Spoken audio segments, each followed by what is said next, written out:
Hey guys, the case I want to talk to you about tonight is a case I recently did a report on for school.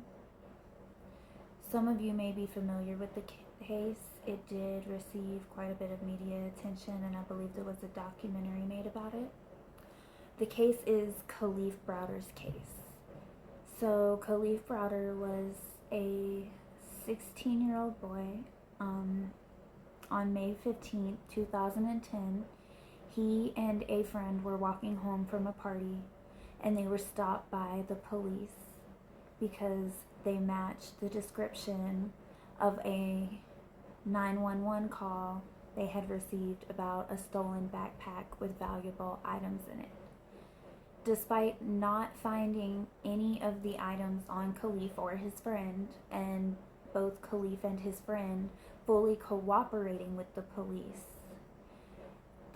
arrested Kalief on charges of robbery, grand larceny, and assault based solely on the word of this 911 caller, Roberto Batista. And I also read somewhere that he was actually in the police car to identify Kalief when Kalief was stopped by police. He would later tell police that the incident occurred 2 weeks prior, and his story did change throughout various interviews. But they still decided to proceed with the case, and Kalief, having previous criminal history and being on probation, was set to be tried as an adult. His bond was set at $3,000. Unfortunately, his family was not able to afford this, and Kalief, a 16-year-old child, was sent to Rikers Island to await trial. For those of you who may not be familiar with Rikers Island, it is an infamous prison known for its violence and brutality, and it has caused the city of New York numerous lawsuits.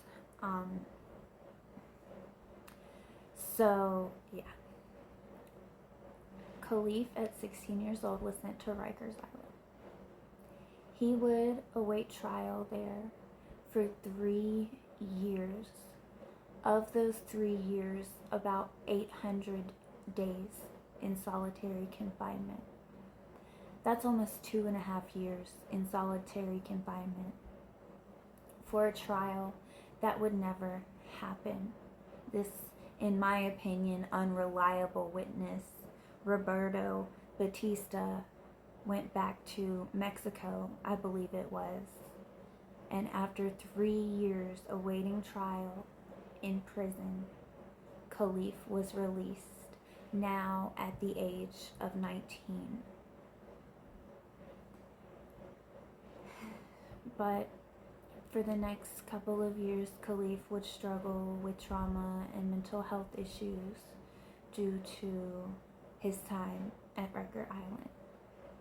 In 2015, at the age of 22, Kalief took his own life.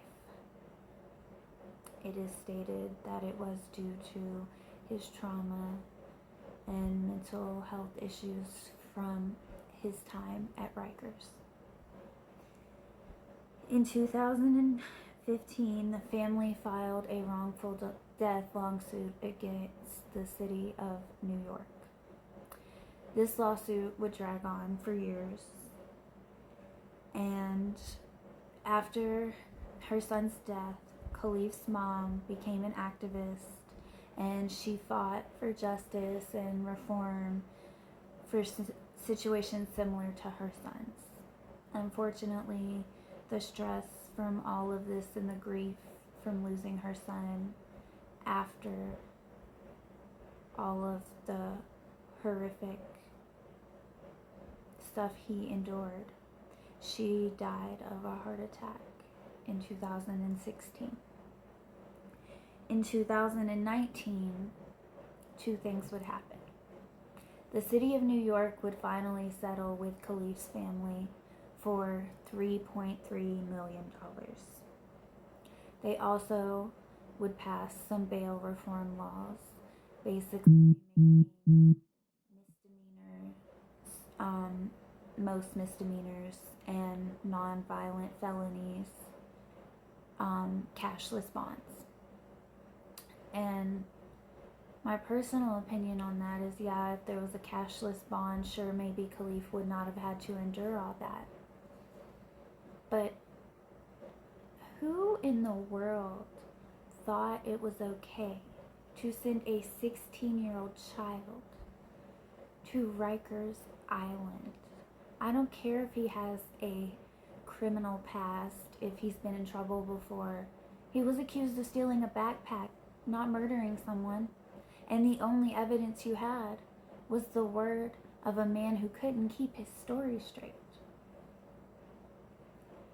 When parents make decisions that put their children in danger, there are consequences.